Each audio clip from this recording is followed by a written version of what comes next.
In the 1920s in New York City, there was a simple laborer who worked 16 hours a day. He would leave at dawn and return exhausted by midnight, his clothes soaked in sweat. Yet despite all this effort, his salary was only enough for a few days before it vanished, like water slipping through fingers. He lived 30 years in this condition: continuous work, deferred dreams, and accumulating debts. In the end, the man passed away, burdened by poverty, leaving behind an unanswered question. How can a human being work day and night and then leave life with nothing? The harsh truth is that this question is not just about the past. It is a question that lives with us today. Millions of people in the world run after money with all their energy, yet they remain stuck in the same place. The problem is not in the salary, nor in the work, nor even in luck. The problem is much deeper than that. The problem lies in a hidden program within our minds, one that governs our relationship with money and determines whether we will remain poor or become wealthy. In this video, I will reveal to you 4 serious psychological secrets. If you do not understand them well, you will remain stuck in the same cycle no matter how hard you try to escape it. The first secret: the poverty mindset. When we talk about poverty, many people think it is merely a lack of money. But the truth is that poverty begins first in the mind before it appears in the pocket. Let me describe a scene that repeats every month in thousands of homes. A man receives his salary in the morning, and by evening, he has spent half of it on excess food, loan installments, and things he wasn't even thinking of buying. After only 2 weeks, he starts borrowing and eagerly awaits the end of the month to repeat the cycle again.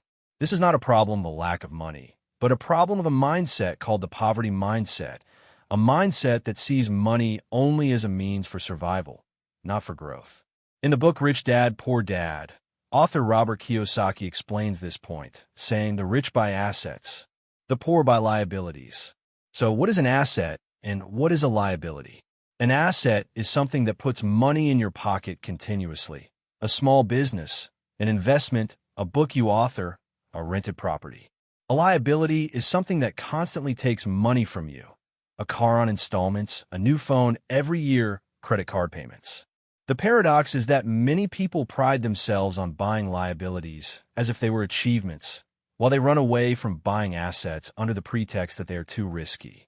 Let's take a practical example. 2 people have $5,000. The first buys a new car with it, paying monthly installments and increasing spending on fuel, insurance, and repairs. Money flows out of his pocket every day. The second invested in a small project or in developing a professional skill. The return might be delayed, but he is building an asset that generates increasing money over time. After 5 years, the first is still paying off his car debt, while the second owns a project that provides him with additional income. Here we understand the equation. The poverty mindset sees money as a means to show off. The wealthy mindset sees money as a means to create freedom. What is even more cunning is that the poverty mindset is inherited from one generation to the next. A child who grows up in a home that only talks about debt will grow up believing that borrowing is normal. A child who grows up in a home where they always hear, "We don't have money, it causes problems, the rich are swindlers," will carry this programming with him into his youth. This is why many people live a poor life even if their income improves. They earn more, but they spend more, as if money evaporates from their hands without a trace. This is why a famous businessman said, "If we distributed the world's wealth equally among everyone, it wouldn't be long before the money returned to the hands of the same people who owned it before." Why? Because the rich have the mindset for money, and the poor have the poverty mindset. How to break the cycle? Here are simple steps that, if applied, will change your life. Allocate 10% of your salary for investment before any other expense. Record your monthly expenses and classify them. Is it an asset that increases money or a liability that steals it from you? Set a small goal to build one asset in the coming months, even if it's a new skill or a simple project. The second secret: spending addiction. Many believe that the primary cause of poverty is a lack of money. But what they don't know is that sometimes money escapes its owner not because it is little, but because it disappears into the desire to spend. Let me tell you a shocking story from the United States. A man won a lottery worth $10 million. On the first day, he bought a luxurious house, sports cars, and took his friends on an expensive trip. Within just 2 years, he was completely bankrupt and back to living in a small rented apartment. This is not a rare case. Studies say that more than 70% of lottery winners go bankrupt within just 5 years. How does this happen? Isn't the money enough to guarantee them a comfortable life? The truth is the problem is not in the amount, but in the mindset that knows only spending and consumption. Here we enter the most dangerous trap that modern humans live in: spending addiction. Every purchase is not just a rational decision. It is a chemical process inside the brain. When shopping, the hormone dopamine is released, the same hormone released when taking drugs or winning a gambling game. It gives you a short feeling of pleasure and satisfaction, but it quickly fades, so you search for another dose of happiness through a new purchase. This is why you see some people living in a cycle. Whenever life gets tough, they resort to shopping. They call it retail therapy, but in reality, it is a temporary anesthetic that leaves behind a greater void and deeper debts. The matter doesn't stop at big things. Even small daily purchases, an expensive coffee from a famous cafe, a paid app they don't really need, or a fast food meal instead of cooking at home. These small details accumulate by the end of the month to consume the entire salary. In the book The Millionaire Next Door, the author explains a striking idea. True wealth is not measured by what the wealthy own in terms of cars, houses, and appearances, but by what they choose not to spend on in the first place. This quote reveals an amazing truth. Many wealthy people live lives simpler than we imagine. Ordinary cars, modest homes, because they know that the goal is not to show off in front of others, but to build silent wealth that grows quietly. Meanwhile, the person with a spending mindset wants to look rich in front of people, even if he is drowning in debt. Let's take an example from our daily lives. How many times have you seen a young man buying a new phone on monthly installments while he hasn't yet paid off the installments on his old phone? How many times have you seen a girl buying a bag for twice her monthly salary just because it bears a famous brand name? This is not luxury. This is addiction, just like any other addiction. The most dangerous thing about this is that this addiction is socially acceptable. Society encourages you, pamper yourself, you deserve it. But in reality, every unconscious purchase is a new nail in the coffin of your financial freedom. The result: a lot of money passes through your hands throughout your life, but it melts away like snow in the sun. Spending addiction is not a luxury. It is an invisible shackle that binds its owner with chains of debt and makes him a prisoner to endless desires. Here are simple steps that, if applied, will change your life. Before any purchase, ask yourself, do I really need this, or am I just seeking a temporary feeling? Apply the 24-hour rule. For any non-essential item, wait a full day before buying it. Allocate a small, fixed budget for entertainment so that spending doesn't turn into chaos. The third secret: fear of investment. Many people think that saving alone is enough to create a better future for them. So they put money under the mattress or leave it in a bank account that doesn't grow. But what they don't know is that money that doesn't move dies slowly. Let's take the story of a man who saved his salary for 20 years in a traditional bank account. When he started, he had the equivalent of $100,000. After 2 decades, he discovered that the purchasing power of this money had become less than half. Inflation had eaten away his savings silently, like termites eating away at wood. Here we realize a shocking truth. The fear of investment can be more dangerous than loss itself. In the book The Psychology of Money, Morgan Housel says, money doesn't multiply in a box, but when it faces risk. Yet, many people reject the idea of investment out of fear. They are afraid of small loss, so they lose the opportunity for a big gain. They are afraid of market fluctuations, so they remain stuck with one salary. They are afraid to take a risk, so they risk their dreams with time. Let's look at the stories of some of the most successful businessmen. Steve Jobs failed in his first project and lost millions, but he continued until he built Apple. Elon Musk invested everything he had in PayPal and then lost it, but he rose to invest in Tesla and SpaceX. Every loss was a lesson, and every lesson opened the door to a greater gain. Meanwhile, millions of people around the world refuse to invest in anything. They keep their money in a fixed form, so if they get sick or lose their jobs, they find themselves with no support. There's a simple but frightening rule.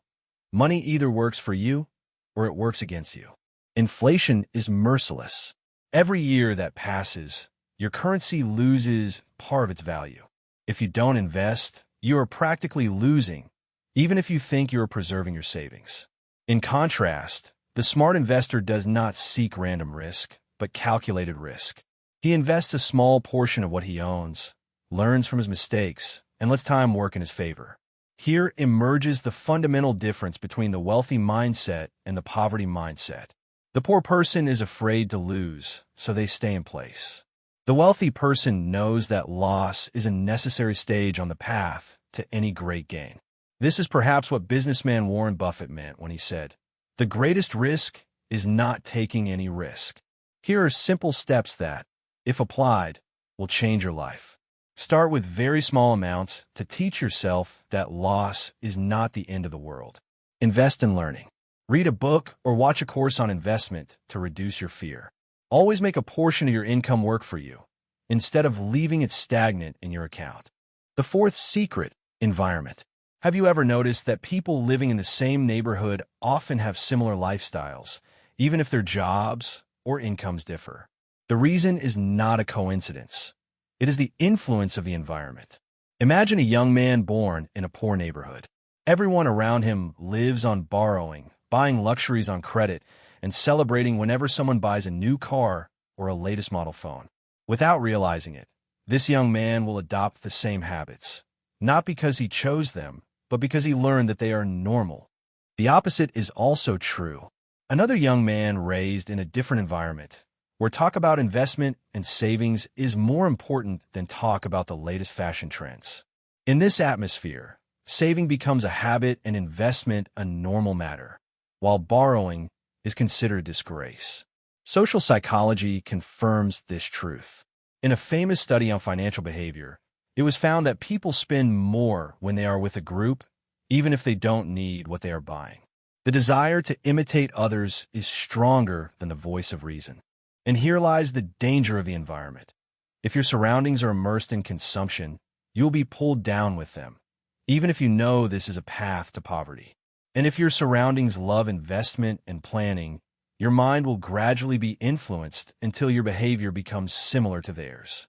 This is perhaps what Jim Rohn meant when he said, "You are the average of the 5 people you spend the most time with." Let's translate this saying financially. If 5 of your closest friends are in debt, you will most likely be the 6th. And if 5 people in your circle invest and save, you will also become the 6th. The environment does not only determine your financial habits, it also determines your ambitions.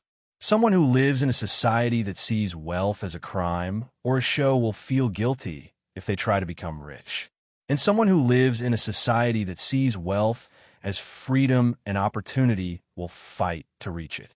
Therefore, changing your environment may be the most important financial step in your life. It doesn't necessarily mean you have to emigrate or move to a new city. Sometimes, it is enough to change what you follow online. Follow successful people, read books about investment, join groups that think with a different mindset, and you will notice that your mind begins to change gradually. As neuroscience says, the brain is shaped according to the stimuli it is constantly exposed to. If you surround yourself with people who waste their money, your mind will form like theirs. And if you surround yourself with people who build their wealth, you will find yourself changing from within, even without a conscious decision. Conclusion. Now, after knowing these 4 secrets, it has become clear that poverty is not just a lack of money, but a hidden program operating inside your mind. The poverty mindset makes you spend everything in your hand as if tomorrow does not exist. Spending addiction turns your money into a temporary drug that numbs the pain but leaves a deeper wound every day. The fear of investment deprives you of growth and makes you lose silently without you even realizing it. The environment either lifts you up or pulls you down, sending you back into the same cycle. These truths may seem harsh, but they explain why you remain stuck despite all your attempts. Money escapes from you not because you don't work hard, but because you haven't changed the way your mind thinks. But remember, change is possible. All you need is to start reprogramming yourself. Ask yourself honestly, am I a prisoner of the poverty mindset? Do I spend just to please others? Is my fear killing my investments? Is my environment pulling me down? If you find the courage to answer honestly, you have begun your journey to break out of the cycle. Because when you change your view of money, money itself will change in your life. As James Allen said, you are today where your thoughts have brought you. You will be tomorrow where your thoughts take you. And the real question now is, will you keep running after money for the rest of your life? Or will you make money run after you?